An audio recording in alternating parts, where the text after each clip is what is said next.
मन अशांत क्यों रहता है? यह प्रश्न जितना सरल दिखाई देता है, वास्तव में उतना ही गहरा है। मनुष्य बाहर की दुनिया को बदलने में पूरी जिंदगी लगा देता है, लेकिन जिस मन के कारण उसे सुख और दुख का अनुभव होता है, उस मन को समझने का प्रयास बहुत कम करता है। हम सोचते हैं कि अगर परिस्थितियां बदल जाएं, अगर लोग हमारे अनुसार व्यवहार करने लगें, अगर पैसा अधिक हो जाए, अगर सम्मान मिलने लगे, अगर रिश्तों में सब कुछ ठीक हो जाए, तब हमारा मन शांत हो जाएगा। लेकिन ऐसा बहुत कम होता है। एक इच्छा पूरी होती है तो दूसरी इच्छा सामने आ जाती है। एक समस्या समाप्त होती है तो दूसरी समस्या जन्म ले लेती है। एक व्यक्ति से शिकायत खत्म होती है तो किसी दूसरे व्यक्ति से शिकायत शुरू हो जाती है। इस तरह बाहर की दुनिया बदलती रहती है, लेकिन मन की बेचैनी बनी रहती है। अष्टावक्र जी की दृष्टि यहाँ से बिल्कुल अलग हो जाती है। वे मनुष्य को बाहर की चीजों में शांति खोजने के बजाय अपने भीतर देखने की शिक्षा देते हैं, क्योंकि जिस शांति को तुम बाहर खोज रहे हो वह बाहर की वस्तु नहीं है। शांति तुम्हारे स्वभाव में है, लेकिन विचारों, इच्छाओं, भय, अपेक्षाओं और पहचान की परतों के नीचे दब गई है। मन अशांत होने का सबसे बड़ा कारण यह नहीं है कि जीवन में बहुत सारी समस्याएं हैं। असली कारण यह है कि मन हर समस्या को अपने साथ जोड़ लेता है। कोई कुछ कह देता है, मन कहता है, उसने मेरे बारे में ऐसा कैसे कह दिया। कोई हमारी प्रशंसा करता है, मन प्रसन्न होकर कहता है, मैं कितना अच्छा हूं। कोई आलोचना करता है, मन तुरंत दुखी हो जाता है। कोई हमारे अनुसार व्यवहार करता है तो हम उसे अच्छा कहते हैं, और जब कोई हमारे मन के अनुसार नहीं चलता तो वही व्यक्ति हमें बुरा लगने लगता है। ध्यान से देखो, घटना एक है, लेकिन उसके बाद मन उसके ऊपर अपनी कहानी बनाता है। किसी ने केवल एक वाक्य कहा, वह वाक्य कुछ क्षणों में समाप्त हो गया, लेकिन मन उसी वाक्य को घंटों, कभी कभी दिनों तक दोहराता रहता है। शरीर उस स्थान से दूर चला गया, सामने वाला व्यक्ति भी चला गया, बातचीत समाप्त हो गई, लेकिन मन के भीतर वह बातचीत चलती रहती है। यही मन की अशांति है। बाहर जो हुआ वह एक छोटा सा अनुभव था, लेकिन मन उसे पकड़कर बार बार दोहराता है और हर बार उसके साथ नई भावना जोड़ देता है। पहले केवल शब्द थे, फिर उनमें अपमान जुड़ गया, फिर क्रोध जुड़ गया, फिर बदला लेने की इच्छा जुड़ गई, और अंत में मन स्वयं ही अपने भीतर एक पूरा संघर्ष खड़ा कर देता है। अष्टावक्र जी की शिक्षा हमें इसी जगह रुक कर देखने के लिए कहती है। वे कहते हैं कि समस्या संसार में उतनी नहीं है जितनी संसार के प्रति तुम्हारी पकड़ में है। संसार में घटनाएं होती रहेंगी, कोई आएगा, कोई जाएगा, लाभ होगा, हानि होगी, प्रशंसा मिलेगी, अपमान भी मिलेगा। शरीर स्वस्थ रहेगा तो कभी अस्वस्थ भी होगा। परिस्थितियां कभी अनुकूल होंगी तो कभी प्रतिकूल। यदि तुम्हारी शांति इन परिस्थितियों पर निर्भर है तो तुम्हारी शांति कभी स्थायी नहीं हो सकती, क्योंकि जो चीज बदलती रहती है वह तुम्हें स्थायी शांति नहीं दे सकती। मन की एक आदत है, वह वर्तमान में रहने के बजाय अतीत और भविष्य के बीच घूमता रहता है। कभी वह पुरानी बातों को याद करके दुखी होता है और कभी भविष्य की कल्पनाओं से डरता है। वर्तमान क्षण में वास्तव में जितनी समस्या होती है, उससे कहीं ज्यादा समस्या मन अपने विचारों के माध्यम से पैदा कर लेता है। तुम इस समय बैठे हो, सांस चल रही है, शरीर अपने काम कर रहा है, लेकिन मन कहीं और है। कभी 5 साल पहले की किसी घटना में, कभी कल की किसी चिंता में, कभी आने वाले 10 साल की कल्पना में। मन कहता है, अगर ऐसा हो गया तो क्या होगा। फिर दूसरा विचार आता है, अगर वैसा हो गया तो। फिर तीसरा विचार, अगर मैंने यह गलती कर दी तो। और धीरे धीरे एक ऐसी घटना जो अभी हुई भी नहीं है तुम्हारे भीतर डर पैदा करने लगती है। अष्टावक्र जी की दृष्टि हमें इसी भ्रम को देखने के लिए कहती है। वे पूछते हैं कि क्या तुम अपने विचार हो, क्या तुम अपनी चिंताएं हो, क्या तुम अपना भय हो, क्या तुम अपनी सफलता हो, क्या तुम अपनी असफलता हो, क्या तुम वह व्यक्ति हो जिसे लोग अच्छा या बुरा कहते हैं। यदि तुम अपने विचार होते तो जब विचार बदलते तब तुम भी बदल जाते, लेकिन तुम देखते हो कि विचार आते हैं और चले जाते हैं। सुबह एक विचार था, दोपहर में दूसरा विचार है और रात को तीसरा विचार, लेकिन जो इन विचारों को देख रहा है वह मौजूद है। यहीं से अष्टावक्र की दृष्टि शुरू होती है। विचार को रोकना जरूरी नहीं है, उसे देखना जरूरी है। मन में कोई विचार आया उसे तुरंत पकड़ मत लो। बस देखो, मन कहता है मुझे यह व्यक्ति पसंद नहीं है। बस देखो, मन कहता है मुझे भविष्य की चिंता है। बस देखो, मन कहता है लोग मुझे सम्मान नहीं देते। बस देखो, मन कहता है मेरे जीवन में कुछ अच्छा नहीं हो रहा। बस देखो, तुम्हें हर विचार के साथ बहने की जरूरत नहीं है। यही अंतर है विचार और जागरूकता के बीच। विचार कहता है मेरे साथ यह हो रहा है। जागरूकता केवल देखती है कि मन में ऐसा विचार उठ रहा है। विचार में फंसते ही अशांति शुरू होती है। विचार को देखने की क्षमता आते ही भीतर एक दूरी पैदा होती है। यह दूरी भागने की दूरी नहीं है, यह समझ की दूरी है। जैसे आकाश में बादल आते हैं। बादल कुछ समय के लिए आकाश को ढक सकते हैं, लेकिन आकाश बादल नहीं बन जाता। बादल आते हैं और चले जाते हैं, आकाश बना रहता है। वैसे ही मन में विचार आते हैं और चले जाते हैं, लेकिन तुम्हारी चेतना उन विचारों से बड़ी है। समस्या यह है कि हम बादल को आकाश समझ लेते हैं।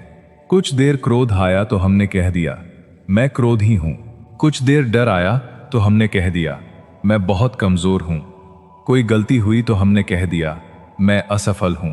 लेकिन एक भावना या एक विचार तुम्हारी पूरी पहचान कैसे हो सकता है? तुम्हारी सबसे बड़ी भूल यही है कि तुम हर उठते हुए विचार को अपना सत्य मान लेते हो। मन में विचार आया मैं असफल हूं, तुमने मान लिया कि मैं असफल हूं। मन में विचार आया कोई मुझे नहीं समझता, तुमने मान लिया कि कोई मुझे नहीं समझता।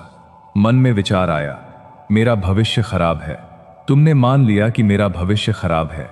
लेकिन क्या केवल विचार आने से वह सत्य बन जाता है? यदि रात में सपना आए कि तुम बहुत बड़े राजा हो, तो जागने के बाद क्या तुम सचमुच राजा बन जाते हो? नहीं, सपना था इसलिए चला गया। ठीक इसी प्रकार मन के बहुत से विचार भी मानसिक घटनाएं हैं। वे आते हैं, कुछ समय रहते हैं और फिर चले जाते हैं। लेकिन मनुष्य की आदत है कि वह विचारों को पहचान बना लेता है।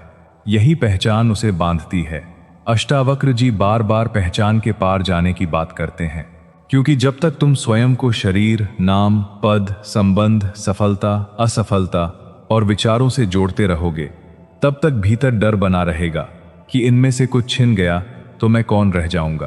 किसी व्यक्ति को अपनी नौकरी से इतनी पहचान हो जाती है कि नौकरी चली जाए तो उसे लगता है कि उसका जीवन ही खत्म हो गया।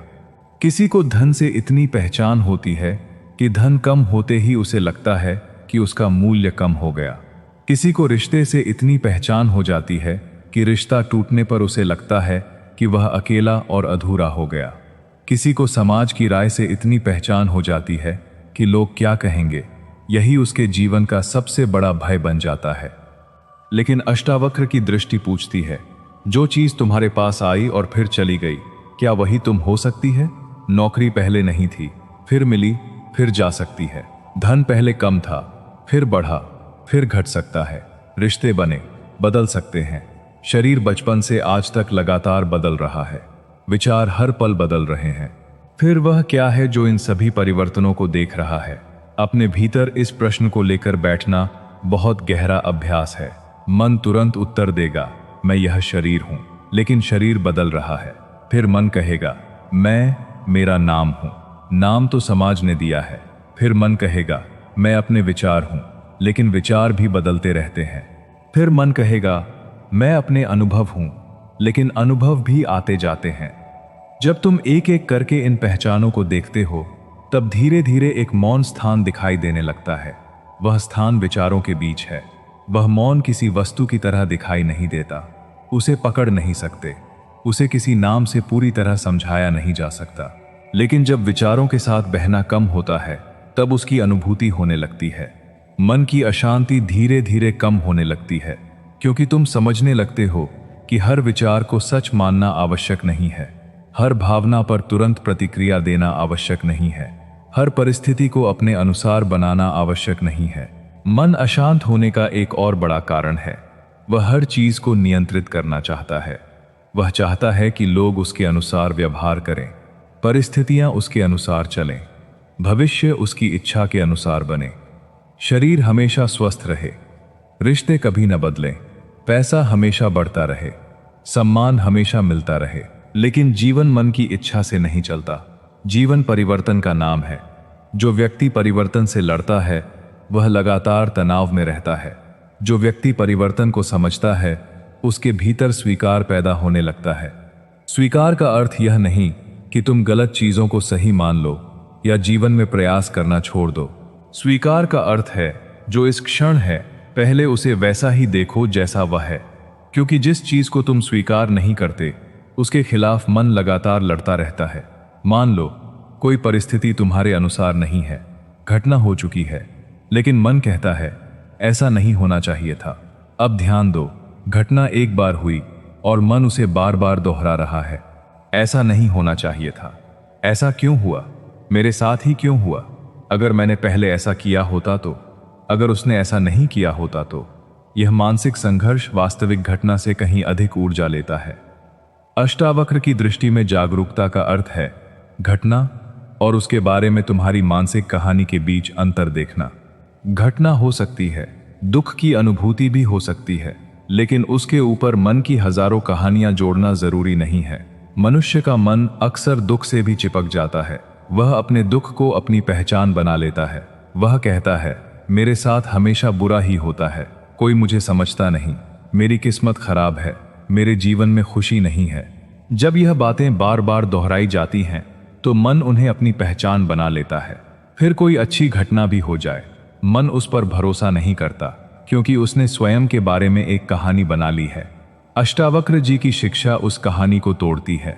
वे तुम्हें कोई नई कहानी देने नहीं आते, वे तुम्हें कहानी से बाहर देखने के लिए कहते हैं। तुम्हें यह मानने की जरूरत नहीं कि मैं बहुत अच्छा हूं, तुम्हें केवल यह देखना है कि जो स्वयं को अच्छा या बुरा कह रहा है वह भी मन का विचार है। तुम्हें यह मानने की जरूरत नहीं कि मैं बहुत शक्तिशाली हूं, तुम्हें यह देखने की जरूरत है कि शक्ति और कमजोरी दोनों की धारणाएं आती जाती हैं। तुम्हें अपने बारे में कोई नई छवि बनाने की आवश्यकता नहीं है, बस अपनी बनाई हुई छवियों को देखना शुरू करो। मन की अशांति का एक बड़ा कारण यह भी है कि हम स्वयं को लगातार साबित करना चाहते हैं। किसी को दिखाना है कि मैं सफल हूं, किसी को दिखाना है कि मैं बुद्धिमान हूं, किसी को दिखाना है कि मैं अच्छा हूं, किसी को दिखाना है कि मैं दूसरों से बेहतर हूं। यह दिखाने की इच्छा मन को थका देती है। जिसे अपनी कीमत भीतर से महसूस नहीं होती वह बाहर से प्रमाण मांगता है। फिर प्रशंसा मिली तो खुशी, आलोचना मिली तो दुख। लोगों ने सराहा तो आत्मविश्वास बढ़ गया, किसी ने आलोचना कर दी तो आत्मविश्वास गिर गया। इस तरह अपनी शांति की चाबी दूसरे लोगों के हाथ में दे दी जाती है। अष्टावक्र की दृष्टि कहती है कि जो स्वयं को जान लेता है वह अपनी शांति दूसरों के व्यवहार पर निर्भर नहीं करता। लोग तुम्हारे बारे में कुछ भी कह सकते हैं, उनकी बात सुनो, समझो, आवश्यकता हो तो सुधार भी करो, लेकिन अपने अस्तित्व को उनकी राय के हवाले मत करो, क्योंकि दुनिया का मत हमेशा बदलता रहेगा। आज जो तुम्हारी प्रशंसा कर रहा है कल आलोचना कर सकता है। आज जो तुम्हें समझता है कल शायद न समझे। यदि तुम हर बदलती राय के साथ अपना मन बदलते रहोगे तो तुम्हारे भीतर स्थिरता कैसे आएगी।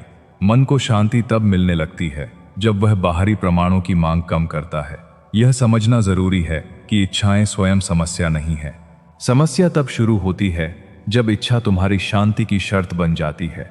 मन कहता है जब तक यह नहीं मिलेगा मैं खुश नहीं रहूंगा, जब तक पैसा नहीं आएगा मैं शांत नहीं रहूंगा, जब तक वह व्यक्ति मेरे जीवन में नहीं आएगा मैं अधूरा रहूंगा, जब तक लोग मुझे सम्मान नहीं देंगे मैं संतुष्ट नहीं होऊंगा, जब तक मेरी समस्या हल नहीं होगी मैं चैन से नहीं बैठूंगा।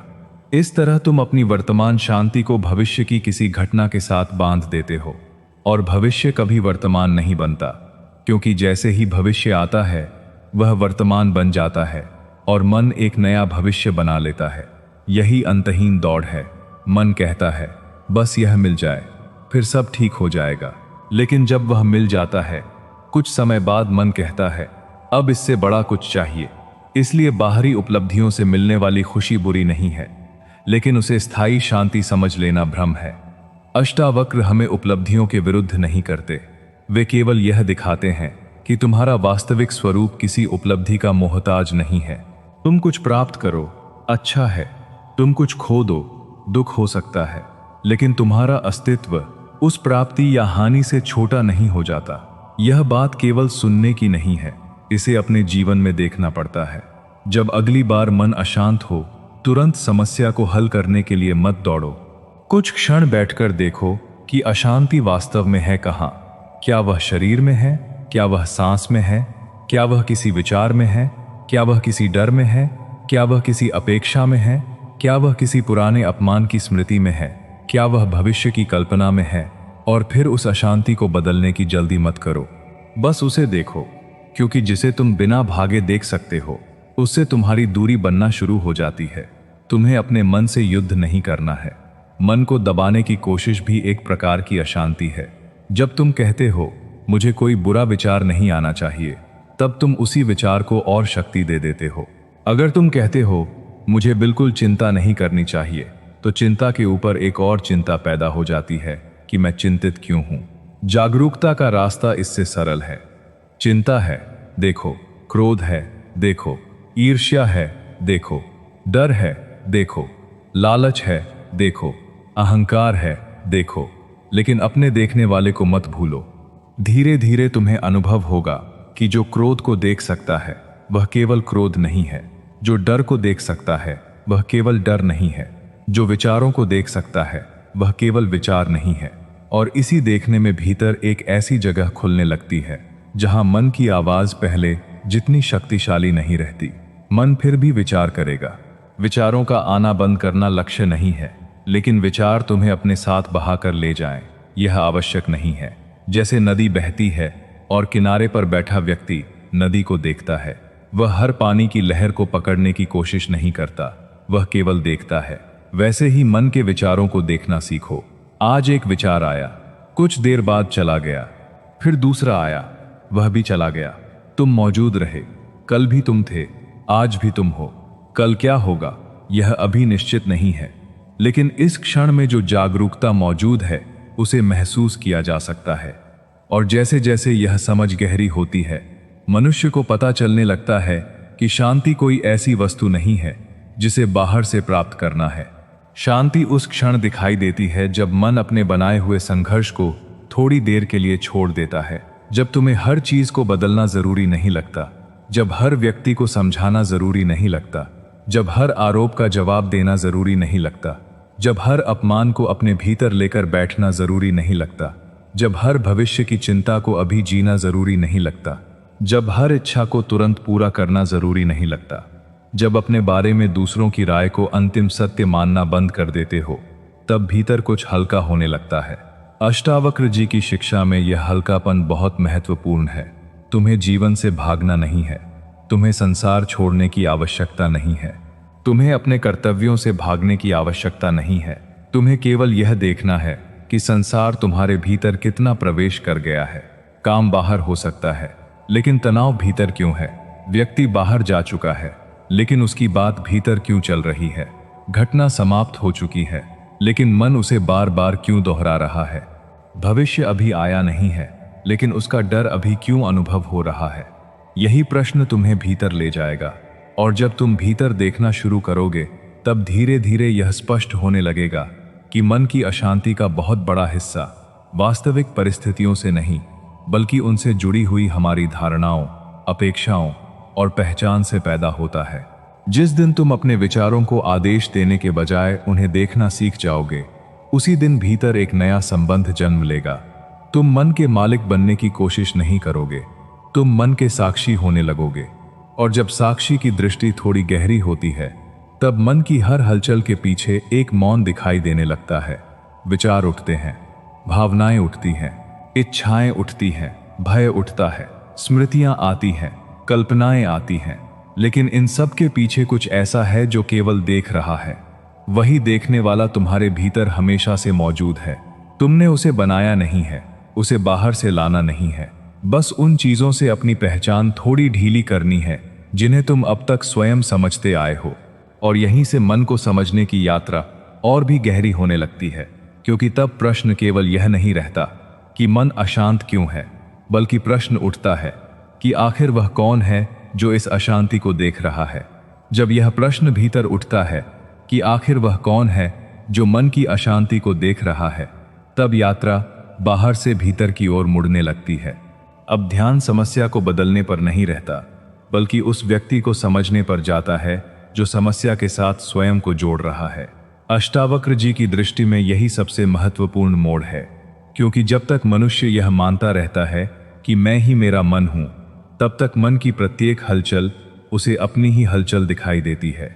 विचार उठा तो लगता है मैं परेशान हूं, डर आया तो लगता है मैं डरा हुआ हूं, क्रोध आया तो लगता है मैं क्रोध हूं। लेकिन जैसे ही देखने की दृष्टि जागती है, भीतर एक सूक्ष्म अंतर दिखाई देता है। एक तरफ मन है और दूसरी तरफ वह चेतना है जो मन को देख रही है।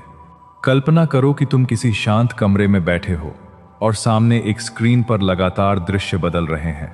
कभी खुशी का दृश्य आता है, कभी दुख का, कभी सफलता का, कभी असफलता का। यदि तुम स्क्रीन पर चल रहे दृश्य को ही अपना जीवन मान लो, तो हर दृश्य के साथ तुम्हारी स्थिति बदलती रहेगी। लेकिन अगर तुम्हें पता हो कि मैं स्क्रीन पर दिखाई देने वाला दृश्य नहीं हूं, मैं उसे देखने वाला हूं, तो दृश्य बदलते रहेंगे और तुम्हारे भीतर एक स्थिरता बनी रह सकती है। मन भी कुछ ऐसा ही है। उसमें हर क्षण विचारों, स्मृतियों, इच्छाओं और भावनाओं के दृश्य चलते रहते हैं, लेकिन तुम उन दृश्यों को देखने वाले हो। यहीं पर एक बहुत गहरी बात समझनी होगी। मन को शांत करने के लिए हमेशा मन से लड़ना जरूरी नहीं है। कई बार मन को शांत करने की कोशिश ही मन को और अशांत कर देती है। जब तुम बैठकर कहते हो कि आज मुझे बिल्कुल विचार नहीं करना है, तभी विचारों की भीड़ बढ़ जाती है। तुम एक विचार को रोकते हो तो दूसरा विचार आ जाता है। फिर तुम सोचते हो कि मेरा ध्यान क्यों नहीं लग रहा। फिर ध्यान न लगने की चिंता शुरू हो जाती है। इस तरह मन को शांत करने की कोशिश भी एक नया संघर्ष बन जाती है। अष्टावक्र की दृष्टि में मुक्ति संघर्ष से नहीं, समझ से आती है। जिस चीज को तुम पूरी तरह समझ लेते हो, उसके पीछे भागने की जरूरत कम हो जाती है। जब तुम्हें समझ में आ जाता है कि विचार केवल विचार हैं, तब हर विचार को पकड़ना आवश्यक नहीं रहता। जब समझ आता है कि इच्छा आती है और जाती है, तब हर इच्छा को पूरा करना जीवन मरण का प्रश्न नहीं लगता। जब समझ आता है कि प्रशंसा और आलोचना दोनों बदलने वाली चीजें हैं, तब दूसरों की राय तुम्हारे अस्तित्व की अंतिम सच्चाई नहीं रहती। मन की अशांति का एक और कारण है तुलना। मन लगातार तुलना करता रहता है। वह देखता है कि दूसरा व्यक्ति मुझसे आगे है, उसके पास मुझसे अधिक धन है, उसका घर बड़ा है, उसका जीवन बेहतर है, उसे अधिक सम्मान मिल रहा है, उसकी सफलता जल्दी आ गई और मैं पीछे रह गया। तुलना शुरू होते ही तुम्हारा वर्तमान जीवन छोटा दिखाई देने लगता है। जो कुछ तुम्हारे पास है उसकी कीमत कम लगने लगती है, और जो तुम्हारे पास नहीं है वही सबसे महत्वपूर्ण दिखाई देने लगता है। लेकिन ध्यान से देखो, तुलना वास्तविकता नहीं है। तुलना मन की बनाई हुई व्यवस्था है। एक व्यक्ति की यात्रा दूसरे व्यक्ति की यात्रा जैसी नहीं हो सकती। किसी का जीवन बाहर से बहुत सुंदर दिखाई दे सकता है, लेकिन उसके भीतर क्या चल रहा है यह तुम नहीं जानते। फिर भी मन बाहर की तस्वीर देखकर अपने भीतर फैसला कर देता है कि मैं कम हूं। यही निर्णय अशांति को जन्म देता है। अष्टावक्र की शिक्षा तुम्हें किसी दूसरे से बड़ा बनने के लिए नहीं कहती, वह तुम्हें स्वयं को पहचानने के लिए कहती है। जब तुम्हें अपने अस्तित्व की गहराई का अनुभव होने लगता है, तब तुलना धीरे धीरे अपना महत्व खोने लगती है, क्योंकि जिस व्यक्ति को भीतर की पूर्णता की झलक मिल जाती है, वह हर समय बाहर से यह प्रमाण नहीं मांगता कि मैं पर्याप्त हूं। मन को अशांत करने वाली एक और शक्ति है अपेक्षा। हम चाहते हैं कि सामने वाला हमें समझे, हमारी भावनाओं का सम्मान करे, हमारी मेहनत को पहचाने, हमारी अच्छाई का बदला अच्छाई से दे। लेकिन संसार हमारे मन की अपेक्षाओं के अनुसार नहीं चलता। जब सामने वाला हमारी अपेक्षा पूरी नहीं करता, तब हमें केवल उसका व्यवहार दुखी नहीं करता, बल्कि हमारी अपनी अपेक्षा भी हमें चोट पहुंचाती है। कई बार व्यक्ति कहता है, मैंने उसके लिए इतना किया, फिर उसने मेरे साथ ऐसा क्यों किया। यहां दुख केवल उसके व्यवहार से नहीं है, दुख इस बात से भी है कि तुम्हारे मन में उसके लिए एक निश्चित भूमिका बनी हुई थी। तुमने सोचा था कि वह ऐसा ही करेगा, ऐसा ही बोलेगा, ऐसा ही व्यवहार करेगा। जब वास्तविकता तुम्हारी कल्पना के अनुसार नहीं चली, तो मन ने उसे अन्याय समझ लिया। इसका अर्थ यह नहीं कि गलत व्यवहार को स्वीकार करके चुप रहो। इसका अर्थ केवल इतना है कि अपनी आंतरिक शांति को दूसरे के व्यवहार के साथ मत बांधो। आवश्यक हो तो अपनी बात कहो, आवश्यक हो तो निर्णय लो, लेकिन भीतर उस घटना को बार बार पकड़कर मत बैठो, क्योंकि बाहर की सीमा तय करना अलग बात है और भीतर क्रोध को वर्षों तक पालना अलग बात है। मन कहता है, मैं उसे कभी माफ नहीं करूंगा। लेकिन कई बार क्षमा सामने वाले के लिए नहीं, अपने लिए होती है। जब तक तुम किसी पुराने व्यक्ति या घटना को भीतर पकड़े रहते हो, तब तक वह घटना वर्तमान में न होते हुए भी तुम्हारे वर्तमान को प्रभावित करती रहती है। जिसने तुम्हें चोट दी वह शायद अपने जीवन में आगे बढ़ चुका है, लेकिन तुम अभी भी उसी घटना को अपने भीतर लेकर चल रहे हो। इस स्थिति में वास्तव में कौन बंधा हुआ है? अष्टावक्र की दृष्टि तुम्हें बंधन देखने के लिए कहती है। बंधन हमेशा बाहर नहीं होता। कई बार बंधन स्मृति में होता है, कई बार बंधन किसी व्यक्ति की छवि में होता है, कई बार बंधन अपनी ही बनाई हुई कहानी में होता है। हम कहते हैं मेरे साथ ऐसा हुआ था इसलिए मैं ऐसा हूं, लेकिन अतीत ने घटना दी, पहचान तुमने बनाई। एक पुरानी असफलता को देखो, घटना समाप्त हो चुकी है, लेकिन मन कहता है मैं पहले असफल हुआ था इसलिए आगे भी असफल होऊंगा। अब अतीत भविष्य की भविष्यवाणी बन गया। इसी तरह एक पुराने रिश्ते की चोट कहती है अब किसी पर भरोसा नहीं किया जा सकता। एक व्यक्ति का व्यवहार पूरे संसार पर लागू कर दिया जाता है। मन एक अनुभव से एक नियम बना लेता है और फिर उसी नियम के आधार पर पूरा जीवन देखने लगता है। यही जागरूकता की आवश्यकता होती है। तुम्हें मन की हर धारणा को सच मानने की जरूरत नहीं है। मन ने जो निष्कर्ष निकाला है उसे भी देखो। मन कहता है सब लोग स्वार्थी हैं, देखो। मन कहता है कोई मुझे नहीं समझ सकता। मन कहता है मेरा जीवन कभी नहीं बदल सकता, देखो। मन कहता है मैं अकेला हूं, देखो। केवल देखने से ही धीरे धीरे यह स्पष्ट होने लगता है कि मन की धारणाएं अंतिम सत्य नहीं है। अष्टावक्र की शिक्षा में साक्षी भाव इसलिए इतना महत्वपूर्ण है क्योंकि साक्षी मन को नकारता नहीं, लेकिन मन से अपनी पूर्ण पहचान भी नहीं बनाता। तुम क्रोध को देख सकते हो और फिर भी क्रोध का अनुभव हो सकता है। तुम दुख को देख सकते हो और फिर भी आंखों में आंसू आ सकते हैं। तुम भय को देख सकते हो और फिर भी शरीर में कंपन हो सकता है। साक्षी भाव का अर्थ भावनाओं को पत्थर की तरह दबा देना नहीं है। इसका अर्थ है भावनाओं के बीच भी जागरूक रहना। कई लोग आध्यात्मिकता को भावनाहीन बनने के रूप में समझ लेते हैं। वे सोचते हैं कि अगर मैं सच में शांत हूं तो मुझे कभी दुख नहीं होना चाहिए, कभी क्रोध नहीं आना चाहिए, कभी डर नहीं लगना चाहिए। लेकिन यह भी मन की एक नई धारणा हो सकती है। मनुष्य शरीर और मन के स्तर पर अनुभव करता रहेगा। फर्क केवल इतना है कि अब वह हर अनुभव को अपनी स्थायी पहचान नहीं बनाता। दुख आया तो उसे महसूस करो, लेकिन यह मत कहो कि मैं ही दुख हूं। क्रोध आया तो उसे देखो, लेकिन उसे अपनी पूरी पहचान मत बनाओ। डर आया तो उसे समझो, लेकिन उसके आधार पर अपने पूरे जीवन का निर्णय मत कर दो। भावना को आने दो, उसे देखने दो और उसे अपना पूरा अस्तित्व मत बनने दो। जब तुम ऐसा करना शुरू करते हो तब मन की गति थोड़ी धीमी दिखाई देती है। पहले विचार आते ही प्रतिक्रिया होती थी, अब विचार और प्रतिक्रिया के बीच एक छोटा सा स्थान बनने लगता है। कोई कुछ कहता है, पहले तुरंत जवाब निकल जाता था, अब एक क्षण रुकने की क्षमता आती है। कोई अपमान करता है, पहले पूरा दिन खराब हो जाता था, अब तुम देखते हो कि भीतर क्रोध उठ रहा है। कोई अवसर छूट जाता है, पहले लगता था सब खत्म हो गया, अब तुम उस भावना को देखते हो और समझते हो कि यह भी एक अनुभव है। यही छोटा सा अंतर धीरे धीरे जीवन बदल देता है। मन की शांति कोई बहुत दूर की अवस्था नहीं है। कई बार वह केवल प्रतिक्रिया और जागरूकता के बीच के उस छोटे से अंतर में छिपी होती है। जिस क्षण तुम प्रतिक्रिया करने से पहले देख लेते हो, उसी क्षण तुम पुराने ढंग से जीने से थोड़ा मुक्त हो जाते हो। मन हमेशा तुरंत प्रतिक्रिया चाहता है। किसी ने कुछ कहा, तुरंत जवाब दो। किसी ने कुछ किया, तुरंत फैसला करो। कुछ पसंद आया, तुरंत पकड़ लो। कुछ नापसंद आया, तुरंत दूर भागो। लेकिन जागरूकता कहती है, पहले देखो, जो हो रहा है उसे देखो, तुम्हारे भीतर क्या उठ रहा है उसे देखो, फिर जो उचित हो वह करो। यहां से कर्म भी बदलने लगता है, क्योंकि अब कर्म केवल मन की उत्तेजना से नहीं निकलता, वह समझ से निकल सकता है। यही अंतर एक जागरूक व्यक्ति और केवल प्रतिक्रिया करने वाले व्यक्ति के जीवन में दिखाई देता है। मन की अशांति का एक गहरा कारण मृत्यु का भय भी है। मन जानता है कि शरीर स्थायी नहीं है, इसलिए वह भविष्य को सुरक्षित करने के लिए लगातार योजनाएं बनाता है। धन चाहिए, सुरक्षा चाहिए, प्रतिष्ठा चाहिए, संबंध चाहिए, पहचान चाहिए। वह सोचता है कि इन चीजों के माध्यम से मैं अपने अस्तित्व को सुरक्षित कर लूंगा, लेकिन भीतर कहीं एक भय बना रहता है कि जिसे मैं अपना समझ रहा हूं वह कभी भी बदल सकता है। अष्टावक्र की दृष्टि इस भय से भी आगे देखने को कहती है। यदि तुम केवल शरीर और मन को ही अपना संपूर्ण अस्तित्व मानते हो तो परिवर्तन स्वाभाविक रूप से भय पैदा करेगा, लेकिन यदि तुम उस चेतना को पहचानना शुरू करते हो जो शरीर और मन के परिवर्तन को देख रही है, तो तुम्हारी दृष्टि धीरे धीरे बदलने लगती है।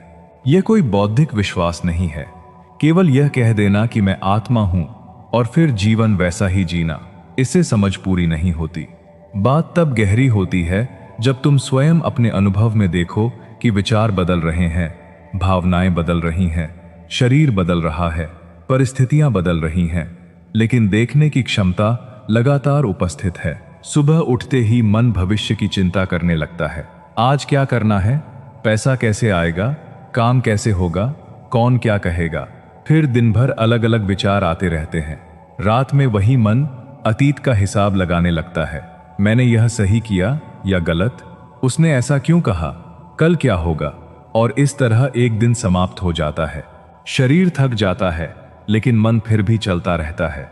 यदि तुम इस पूरी प्रक्रिया को ध्यान से देखो तो पता चलेगा कि मन को हमेशा किसी न किसी वस्तु की आवश्यकता है। उसे सोचने के लिए कुछ चाहिए, चिंता करने के लिए कुछ चाहिए, शिकायत करने के लिए कुछ चाहिए, इच्छा करने के लिए कुछ चाहिए, इच्छा करने के लिए कुछ चाहिए। और जब बाहर कोई विषय नहीं मिलता तब मन स्वयं ही पुराने विषय निकाल लाता है। यही कारण है कि कभी कभी सब कुछ ठीक होने के बावजूद मन अशांत रहता है। कोई बड़ी समस्या नहीं है, फिर भी भीतर बेचैनी है। इसका अर्थ यह नहीं कि तुम्हारे भीतर कुछ गलत है। इसका अर्थ केवल इतना हो सकता है कि मन को लगातार सक्रिय रहने की आदत हो गई है। तब आवश्यकता है कि तुम पहली बार मन को उसकी गति के साथ साथ देखो। उसे तुरंत बदलने की कोशिश मत करो। कुछ क्षण बैठो और देखो कि मन क्या कर रहा है।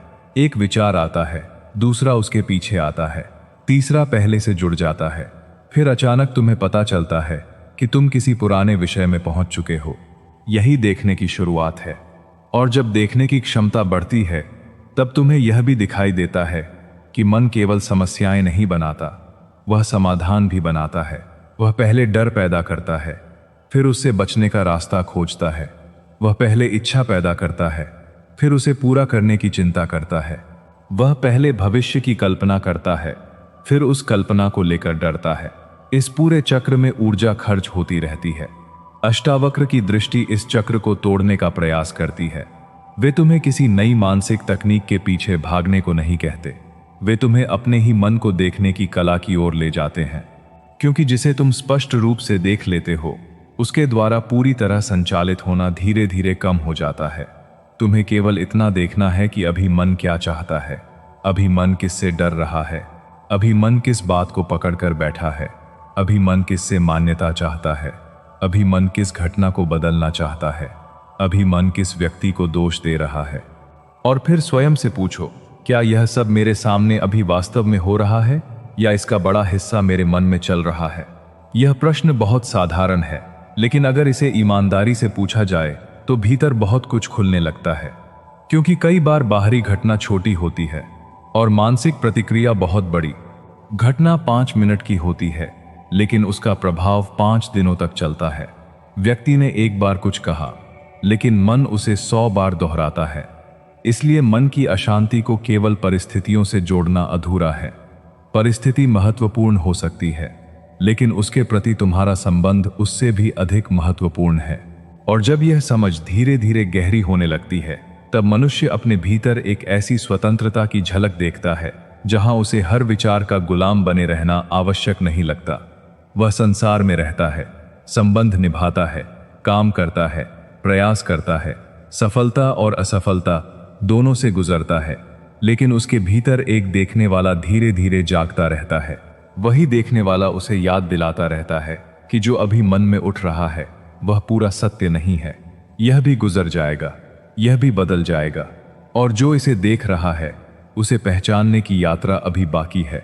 और शायद यही वह बिंदु है जहां मनुष्य को पहली बार यह समझ आने लगती है कि शांति बाहर से मिलने वाली कोई वस्तु नहीं है, जिसे हम वर्षों से धन, रिश्तों, सफलता, सम्मान और परिस्थितियों में खोजते रहे, वह शांति वास्तव में हमारे अपने भीतर मौजूद है, लेकिन हम उसे देख नहीं पाते क्योंकि हमारा ध्यान लगातार बाहर की ओर भागता रहता है। अष्टावक्र जी की शिक्षा हमें वापस अपने भीतर लौटने का निमंत्रण देती है। वे कहते हैं कि अपने मन को हराने की जरूरत नहीं है, अपने मन को समझने की जरूरत है।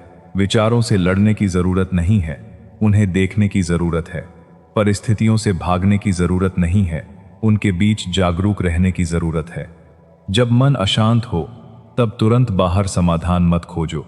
कुछ क्षण अपने भीतर बैठो और देखो कि वास्तव में अशांति कहाँ से उठ रही है। क्या कोई इच्छा पूरी नहीं हुई? क्या किसी ने तुम्हारी अपेक्षा के अनुसार व्यवहार नहीं किया? क्या भविष्य को लेकर डर है? क्या अतीत की कोई घटना अभी भी तुम्हारे भीतर जीवित है? क्या तुम्हें दूसरों की स्वीकृति चाहिए या केवल मन को लगातार सोचते रहने की आदत हो गई है? जब तुम ईमानदारी से इन प्रश्नों को देखना शुरू करते हो, तब धीरे धीरे तुम्हें पता चलता है कि मन की बहुत सी बेचैनी स्वयं मन द्वारा बनाई गई है। याद रखो, जीवन में परिस्थितियां हमेशा तुम्हारे अनुसार नहीं होंगी। कुछ लोग तुम्हें समझेंगे और कुछ नहीं समझेंगे। कुछ तुम्हारा साथ देंगे और कुछ बीच रास्ते में छोड़ देंगे। कभी सफलता मिलेगी और कभी असफलता, कभी सम्मान मिलेगा और कभी आलोचना, कभी मन प्रसन्न होगा और कभी उदास। लेकिन इन सब के बीच तुम्हारे भीतर एक ऐसी जगह है जो इन सभी अनुभवों को देख सकती है। उसी देखने की क्षमता को पहचानना अष्टावक्र की शिक्षा का सार है। तुम अपने विचार नहीं हो, तुम अपनी चिंता नहीं हो, तुम अपना डर नहीं हो, तुम अपनी असफलता नहीं हो, तुम अपनी सफलता भी नहीं हो। ये सब जीवन के अनुभव हैं जो आते हैं और चले जाते हैं। जिस प्रकार आकाश में बादल आते जाते रहते हैं, उसी प्रकार मन में विचार और भावनाएं आती जाती रहती है, लेकिन आकाश अपनी जगह बना रहता है। उसी तरह अपने भीतर उस साक्षी को पहचानो जो हर अनुभव के पीछे मौन होकर उपस्थित है। इस समझ के साथ जीवन जीने पर तुम्हारी बाहरी दुनिया शायद तुरंत न बदले, लेकिन तुम्हारा संसार को देखने का तरीका बदलने लगेगा। वही परिस्थिति जो पहले तुम्हें तोड़ देती थी, अब तुम्हें कुछ सिखाने लगेगी। वही आलोचना जो पहले तुम्हें भीतर से जला देती थी, अब तुम्हें अपने बारे में देखने का अवसर देगी। वही असफलता जो पहले तुम्हें अपनी कीमत कम लगने देती थी, अब तुम्हें याद दिलाएगी कि तुम्हारी वास्तविकता किसी एक परिणाम से बड़ी है। और जब तुम्हें यह समझ आने लगती है कि तुम्हारी शांति किसी दूसरे व्यक्ति के हाथ में नहीं है, तब जीवन में एक अद्भुत स्वतंत्रता जन्म लेती है। अब तुम्हें हर किसी को खुश करने की आवश्यकता महसूस नहीं होती। हर बात का जवाब देना जरूरी नहीं लगता। हर आलोचना का बदला लेना जरूरी नहीं लगता। हर इच्छा को तुरंत पूरा करना जरूरी नहीं लगता। हर परिस्थिति को अपने नियंत्रण में रखना जरूरी नहीं लगता। धीरे धीरे मन हल्का होने लगता है। यही भीतर की शांति है। यह कोई शोर शराबे से दूर भागने का नाम नहीं है। यह ऐसी स्थिति है जहां संसार में रहते हुए भी संसार तुम्हारे भीतर तूफान पैदा नहीं करता। तुम काम करते हो, लेकिन काम तुम्हारी पूरी पहचान नहीं बनता। तुम रिश्ते निभाते हो, लेकिन किसी व्यक्ति को अपने अस्तित्व की एकमात्र जरूरत नहीं बना देते। तुम सफलता चाहते हो, लेकिन सफलता को अपनी कीमत का प्रमाण नहीं बनाते। तुम धन कमाते हो, लेकिन धन को अपनी शांति की शर्त नहीं बनाते। अष्टावक्र जी हमें इसी स्वतंत्रता की ओर संकेत करते हैं। बाहर जो बदलना है उसे बदलने का प्रयास करो, लेकिन भीतर जो केवल देखने से समझ में आ सकता है उसे देखने से मत चूको, क्योंकि जीवन का सबसे बड़ा परिवर्तन बाहर की परिस्थितियों के बदलने से नहीं, भीतर की दृष्टि बदलने से होता है। आज से जब भी तुम्हारा मन अशांत हो, स्वयं से केवल एक प्रश्न पूछना, क्या मैं इस विचार को देख रहा हूं या इस विचार में खो गया हूं? यदि तुम विचार को देख रहे हो तो तुम उससे अलग हो। यदि तुम विचार में पूरी तरह खो गए हो तो तुम्हें यह याद करने की आवश्यकता है कि तुम विचार से बड़े हो। बस कुछ क्षण रुक जाना, सांस को महसूस करना, अपने भीतर उठती भावना को देखना और स्वयं को याद दिलाना कि यह भी एक अनुभव है, यह भी बदल जाएगा। हो सकता है शुरुआत में मन बार बार तुम्हें अपने साथ बहा ले जाए, कोई बात नहीं। हर बार जब तुम्हें याद आए कि मैं अपने विचारों को देख सकता हूं, उसी क्षण जागरूकता की शुरुआत हो जाती है। धीरे धीरे यह अंतर बढ़ेगा। पहले कुछ सेकंड के लिए तुम साक्षी बनोगे, फिर कुछ मिनटों के लिए, और समय के साथ यह समझ जीवन के हर क्षेत्र में उतरने लगेगी। तब शांति पाने के लिए तुम्हें कोई विशेष स्थान खोजने की जरूरत नहीं होगी। बाजार में भी शांति संभव होगी, परिवार के बीच भी शांति संभव होगी, काम के बीच भी शांति संभव होगी। कठिन परिस्थितियों में भी भीतर एक मौन बना रह सकता है, क्योंकि अब तुम्हें पता होगा कि शांति परिस्थिति का नाम नहीं है, शांति तुम्हारी आंतरिक दृष्टि का परिणाम है। अगर आज की यह बात आपके मन को छू गई हो, अगर अष्टावक्र जी की यह सीख आपको अपने भीतर झांकने के लिए प्रेरित करती है, तो इस विचार को केवल सुनकर छोड़ मत दीजिए। कुछ समय शांत बैठिए और अपने मन को देखिए, अपने विचारों को देखिए, अपनी इच्छाओं को देखिए, अपनी बेचैनी को देखिए। क्योंकि जिस दिन मनुष्य अपने भीतर चल रहे संसार को देखना शुरू कर देता है, उसी दिन उसके जीवन में वास्तविक आत्मचिंतन की शुरुआत होती है। अगर आपको यह वीडियो पसंद आया हो और आपको इससे कुछ सीखने को मिला हो, तो वीडियो को लाइक जरूर करें। अपने किसी ऐसे मित्र या परिवार के सदस्य के साथ इसे शेयर करें जिसे इस समय मन की शांति और सकारात्मक विचारों की आवश्यकता है। आपके एक शेयर से यह विचार किसी ऐसे व्यक्ति तक पहुंच सकता है जिसे शायद आज इसकी सबसे ज्यादा जरूरत हो। अगर आप पहली बार हमारे चैनल पर आए हैं तो गीता ज्ञान सत्य चैनल को सब्सक्राइब जरूर करें और साथ में बेल आइकन को भी दबा दें, ताकि आने वाले ऐसे ही आध्यात्मिक, प्रेरणादायक और जीवन को नई दिशा देने वाले वीडियो की सूचना आपको सबसे पहले मिल सके। और कमेंट में हमें जरूर बताइए कि इस पूरी बात में आपको कौन सी सीख सबसे ज्यादा अच्छी लगी। क्या आपने कभी महसूस किया है कि समस्या बाहर कम और मन के भीतर ज्यादा होती है? अपनी बात कमेंट में जरूर लिखिए, क्योंकि आपका एक छोटा सा अनुभव किसी दूसरे व्यक्ति के जीवन में भी एक बड़ी सीख बन सकता है। ऐसी ही ज्ञानवर्धक और आत्मचिंतन से जुड़ी बातों के लिए हमारे साथ जुड़े रहिए। वीडियो को लाइक कीजिए, गीता ज्ञान सत्य चैनल को सब्सक्राइब कीजिए और इस ज्ञान को अपने प्रियजनों तक जरूर पहुंचाइए। याद रखिए, मन को शांत करने के लिए हमेशा दुनिया को बदलना जरूरी नहीं होता। कई बार केवल अपनी दृष्टि बदलना ही पर्याप्त होता है। जब विचारों को देखने वाला जाग जाता है, तब विचारों की शक्ति कम होने लगती है। जब इच्छाओं को देखने वाला जाग जाता है, तब इच्छाएं तुम्हें नियंत्रित करना बंद करने लगती है। जब दुख को देखने वाला जाग जाता है, तब दुख तुम्हारी पूरी पहचान नहीं रह जाता। अपने भीतर लौटिए, स्वयं को देखिए और उस मौन को पहचानिए जो विचारों के आने से पहले भी था और विचारों के चले जाने के बाद भी रहेगा। इसी आत्मचिंतन के साथ आज की यह यात्रा यहीं समाप्त करते हैं। फिर मिलेंगे एक और गहरी और जीवन को भीतर से बदल देने वाली सीख के साथ। तब तक अपने मन को समझते रहिए, स्वयं को जानने की दिशा में आगे बढ़ते रहिए और अपने भीतर की शांति को कभी बाहर की परिस्थितियों के भरोसे मत छोड़िए। धन्यवाद। आपका समय और आपका विश्वास हमारे लिए बहुत महत्वपूर्ण है। जुड़े रहिए गीता ज्ञान